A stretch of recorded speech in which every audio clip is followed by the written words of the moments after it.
Ved Horsens ligger Statsfængslet Østjylland, Nordeuropas bedst sikrede fængsel. Vi har en bunden opgave, det er at sikre, at der ikke er nogen, der undviger fra afdelingen. Her sidder nogle af Danmarks hårdeste kriminelle, dømt for tyveri, vold, narkohandel og mord. Så står man bare med en økse i hånden, og jeg har set, jeg kommer ikke blive herfra. Forbrydere dømt til indespærring fra få måneder og op til livstid. Skal I alle sammen stykke? Man må ligesom tage straf for det, man har lavet det. Vi skal sove hos far. Isolerede bag tremmer skal de sone deres forbrydelser over for deres ofre, familier og sig selv. Det er mig, jeg kan hjælpe. Ja, det er det. Gennem de seneste 3 år har vi haft unik adgang til livet inden for murene. Næste gang jeg ryger i fængsel, det også. Jeg laver min egen galge, jeg hænger mig selv. Hvordan overlever man som fange, og hvordan kommer man videre med sit liv?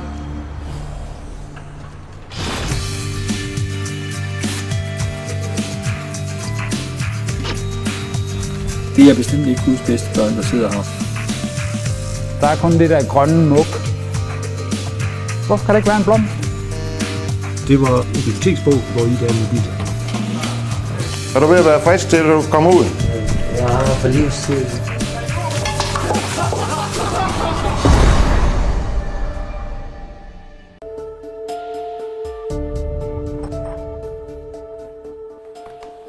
Jeg pakker mine ting, så som udgangspunkt regner jeg med at blive frifundet mandag. Christian, der tidligere er dømt for et af verdenshistoriens største kunsttyverier, er igen bag tremmer. Denne gang er han sigtet for indsmugling af automatvåben. Men han har ikke fået sin dom endnu. Politiet har efterforsket sagen siden anholdelsen for 7 måneder siden. Jeg vågner ved, at SWAT team råber skriger i megafonen, at jeg skal komme ud med hænderne over hovedet og binde min hund. Ellers så smider de tårgas. Politimanden er inde og rense, han kom ud 3 gange i stor forvirring. Og blev med at spørge, om jeg har våben. Uanset om jeg siger ja eller nej, så vil han jo rense, så selvfølgelig siger jeg nej, for jeg har ingen våben. Og de fandt heller ingenting derude overhovedet. Hvis man spørger direkte, så er de jo alle sammen uskyldige. Men man kan godt høre på dem, hvorvidt det er rigtigt eller ej, sådan for det meste.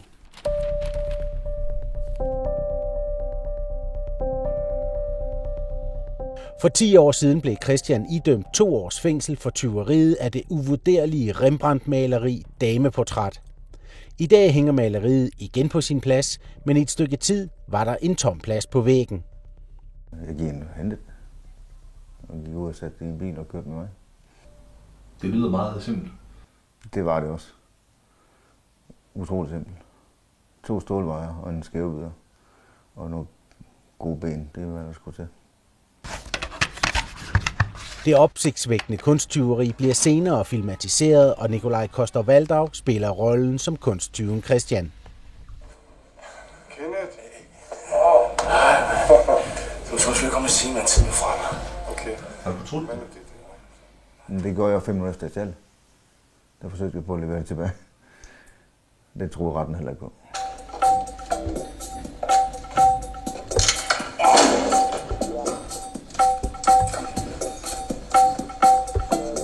Så filmen var egentlig god nok. Så der var nogle ting og nogle træk ved Coster-Waldaus rolle, det vil sige min rolle i filmen, der fik mig til at gå ud og ryge på smøger på det tidspunkt, fordi jeg blev irriteret over, og jeg blev fremstillet på den måde. Voila. Hvad er det? Det mener du ikke, mand. Det er jo ikke det. Det er sgu da det der forkendte ord. Det er det sgu da ikke, mand. Det er jo et helt andet billede. Jeg tror bare, at jeg kigger på en, der har en lang næse, ligesom mig. Coster-Waldaus næse, den er også lidt. Måske det er det. Jeg ved det ikke. Men jeg har egentlig aldrig været stolt over at have stjålet maleriet. Jeg mener, at det er klenodie, og det holder man fra.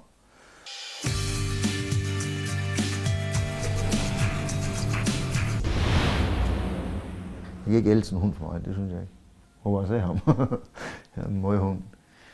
Christian er opvokset i Aarhus. Hans far var overlæge og moren kiropraktor, men Christian valgte en karriere som indbrudstyv. Efter Rembrandt-kuppet holder han op med at stjæle, og 5 år senere står han med en ren straffeattest. Den er nu i fare. Bliver han dømt for våbenimporten, skal han blive i fængslet. Hvis jeg får nogen som helst form for dom på mandag, så anker jeg den, fordi jeg er uskyldig. Og hvad så det halve år, som du har givet?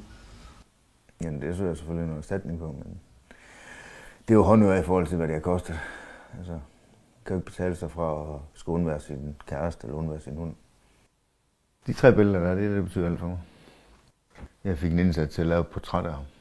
Det er kun de her 6 måneder, jeg ikke har været sammen med ham. Ellers er jeg sammen med ham hver dag.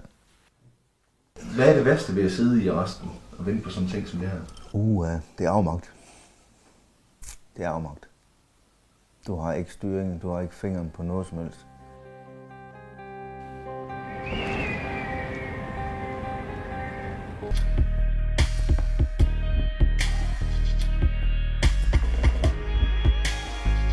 I morgen skal Christians fremtid afgøres. Han har været fængslet i 7 måneder, mens politiet og anklageren har forberedt retssagen mod ham. Hvis det er sådan, jeg bliver frifundet, så står jeg til en erstatning på de her knap 7 måneder. Nu er det ikke, fordi jeg havde en vild indtægt, inden jeg kom ind, men det er stadig nederlag. Og den er man ikke god til. Den er man ikke god til at sige, vi har gjort en fejl. Undskyld. Stå færdig op. Kom med folken. Ja. Christian ved godt, hvad han skal sige i retten, men han ved ikke helt, hvad han skal tage på. Og foran der er der her også. Kan man jo tydeligt se. Alle lyserøde for små. Eller ikke for små, men de ser stramt. Jeg har nogle enkelte sort. Når der ikke er visiteret, så er der over. Ellers er det helt sprunget i luften. Sådan en som den her, den skal jeg have med, for den skal jeg gå i. Men den skal jeg nok ikke have på i retten nu. Skideret tror jeg på, men ikke vælge retten, vel? Jeg mener, jeg går ikke en konstant her, jeg går udenfor, så den er så lækker. Men i retten med herre fra Danmark, den tror jeg, de misforstår. Men når du ser størrelsen i forhold til den anden t-shirt, så er den eneste, jeg har, der er løs. Eftersom jeg har taget på, når jeg kommer ind, så er den ikke pæn, altså. Eller den også stram. Ej, den sidder pænt. Ja. Du pakker den lidt? Jeg pakker lige om lidt, når jeg bliver stille.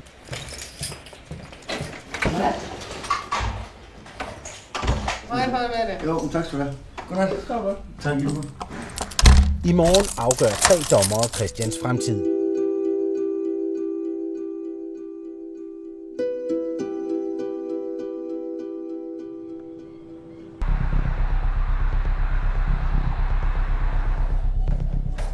Det er nu blevet tid til, at Christian skal til retten i Kolding, og det er politiet, der skal køre ham.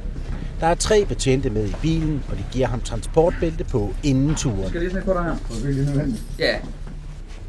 Nu er han i deres varetægt, indtil retsmødet er slut. Jeg er ikke skyldig i den sag, jeg er sat ind for her. Derfor går jeg også efter frifindelse.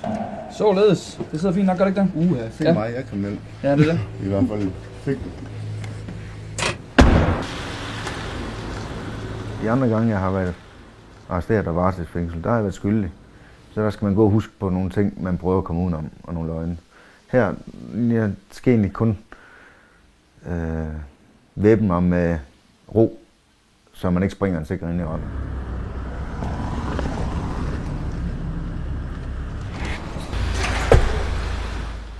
Efter en lang dag i retten er Christian tilbage i statsfængslet. Hej igen. Dagen ender ikke, som Christian havde håbet på. Så du er ikke en fri mand, eller hvad? Nej, det er ikke. Først dom i morgen. Jeg skal jo ret i morgen, 11.30. Ja. Skal du ikke lade mig tage de her ting ind? Jo. Der er kun nogle små effekter, jeg skal bruge. Kan vi gennemlyse den, så jeg kan æde det, for jeg har ikke noget aftenmad der. Bare lige på i morgen, du har det her. Du havde jo håbet på måske at gå derfra i dag, ikke? Jeg havde regnet med at gå i dag. Nu sidder du her igen. Jeg turde ikke spørge anklageren eller forsvaren, hvad er der ingen chance for at gå i dag, fordi jeg vidste næsten godt, at han ville sige det, når der er dom i morgen.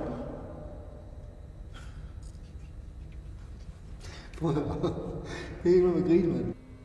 Jeg er uskyldig.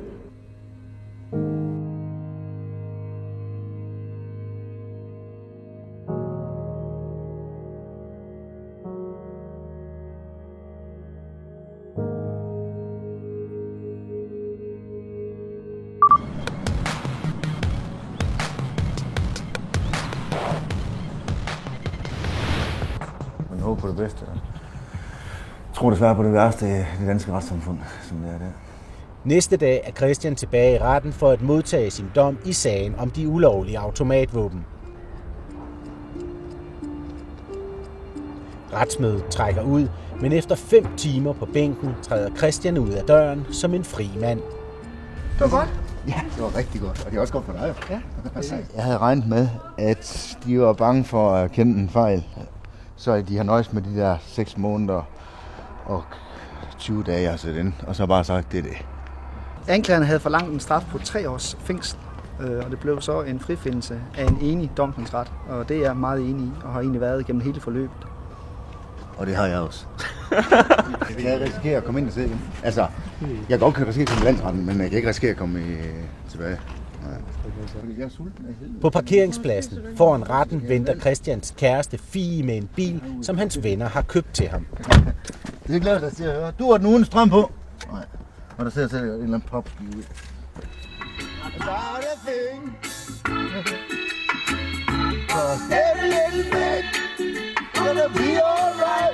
Yeah! Så kan jeg godt købe med rester her. Skal vi køre, Jan? Eller har du telefonistet?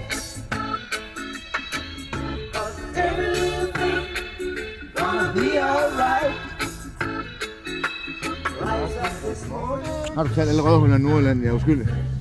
Nej, jeg har sagt, du er dybt kriminel. Sådan. Nej.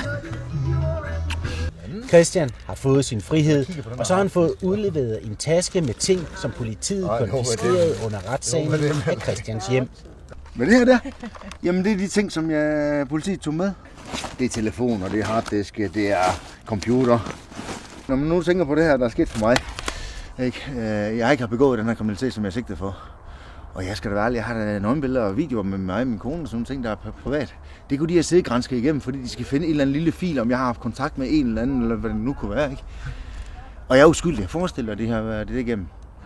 Det kunne nemt tænde en til at balle ham panseren ind på skallen, som man først kommer ind til. Det er jo normalt. Altså, det behøver ikke være kriminelt for at tænke på den måde, vel? Det er bare almindelig grænseoverskridende, at man bliver behandlet på den måde. Som jeg også sagde på en aflytning derinde. Bilen er pakket, og næste stop er den kende, hvor Christians elskede hund har opholdt sig, mens han sad i fængsel.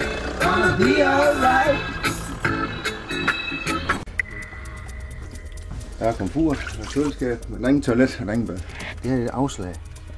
Der er ikke noget slutning her. Det bliver ved, og det bliver ved, og det bliver fucking ved, mand.